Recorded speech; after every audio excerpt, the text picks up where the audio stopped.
Salut la Holy Team, moi c'est Jordan et aujourd'hui j'ai une vidéo spéciale Saint-Valentin pour vous. En effet, nous allons voir comment optimiser sa carrière en choisissant le bon partenaire. Avant de vous présenter les étapes pour choisir le bon partenaire, je tiens à vous dire que ces étapes-là sont à prendre avec une pincette de sel. Ce n'est pas parce que vous n'emplissez pas toutes ces étapes-là que forcément vous n'avez pas une bonne personne à côté de vous, vous comprenez? C'est vraiment quelque chose à prendre avec des pincettes de sel. C'est sûr que si vous remplissez ces étapes-là, ça va juste aider à optimiser. Mais je veux dire, si tu ne remplis pas, ça ne va pas non plus empirer. Vous voyez un peu le truc? Bon, la première étape consiste à avoir des critères. La deuxième étape, c'est vérifier tout simplement si ce partenariat correspond à vos critères. La troisième étape, c'est de pouvoir accepter tous les deux les inconvénients. Donc, votre partenaire et vous doivent accepter les inconvénients, justement reliés par exemple aussi à ces critères-là. Et finalement, la quatrième étape, c'est être sur la même longueur d'onde en termes de vision. Donc, comme j'ai dit, la première des choses, c'est d'avoir des critères. Vos critères, ça peut être à peu près n'importe quoi, ça c'est personnel à vous, mais moi je pense que pour vraiment optimiser votre carrière, je crois qu'il y a quand même un critère qui doit ressortir de tout ça, c'est qu'une femme que si vous n'êtes pas fréquemment à la maison, ça ne va pas non plus trop l'irriter quoi. Vous êtes un sportif de haut niveau. Donc du coup, vous allez vous entraîner souvent en club, personnel, vous devez aussi récupérer, vous aurez aussi plein de rendez-vous. Si vous êtes vraiment rendu à un haut niveau là, vous aurez même des sponsoring, donc de la publicité à faire. Le temps consacré à la famille, vous ne l'aurez pas comme voilà, quelqu'un qui n'est pas sportif de haut niveau. Donc vraiment, votre temps est très réservé. Et donc, l'idéal, bien sûr, ce serait quand même d'avoir quelqu'un qui comprend ça, quelqu'un qui peut faire avec. Parce que c'est sûr qu'en tant que footballeur, c'est toujours rassurant de se dire que, bon, quand je pars faire mes trucs, au moins il y a quelqu'un à la maison qui peut s'occuper des enfants si vous en avez, ou de la maison en général, tout simplement. Un autre critère que moi je trouve important, mais là c'est vraiment purement personnel, je dirais aussi avoir un partenaire qui a quand même fait des études, parce que lorsque tu es footballeur professionnel ou tout simplement sportif de haut niveau, c'est très incertain parce que une blessure qui va tout arrêter peut arriver à n'importe quel moment. Donc, si toi-même déjà tu n'as pas fait des études, ce serait vraiment très intéressant d'avoir quelqu'un à côté de toi qui en a déjà fait. Comme ça, si tout doit s'arrêter là, au moins voilà, elle sera comme là en backup. Donc là, en solution de secours, tu ne seras pas dépassé par les événements. C'est donc très important que votre partenaire soit votre premier soutien, parce que en réalité, c'est aussi lui qui sera le plus proche de vous, quoi. La deuxième étape est fortement reliée à la première, puisqu'il s'agit de tout simplement vérifier si ce partenaire-là correspond à vos critères. Cette vérification est primordiale parce que si vous vous retrouvez maintenant avec quelqu'un que dès le départ, ça ne correspondait pas à vos critères, forcément il y aura des conflits.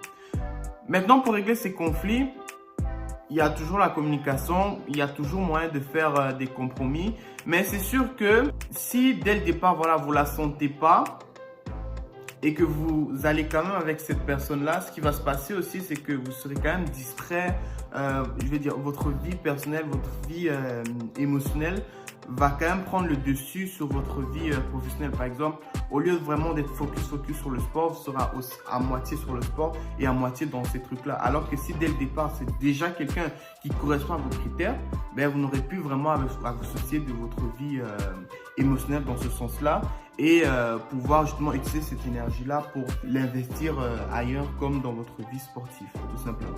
En gros, cette vérification-là vous permet tout simplement de conserver de l'énergie. Mais en fait, elle ne permet pas que ça. Elle permet aussi de vous assurer que la personne avec qui vous êtes contribue à former cette sphère mentale et positive que je parlais justement dans ma dernière vidéo sur l'entourage. Parce que bien évidemment, cette personne-là sera aussi la personne la plus proche de vous. Donc l'idéal, c'est ce que vous entendez bien avec cette personne-là, pour qu'elle contribue à vous donner un excellent mindset Tout simplement. Parce que si maintenant vous entendez pas bien avec quelqu'un avec qui vous êtes très proche, mais forcément, vous mentalement, voilà, quoi, vous ne serez pas là.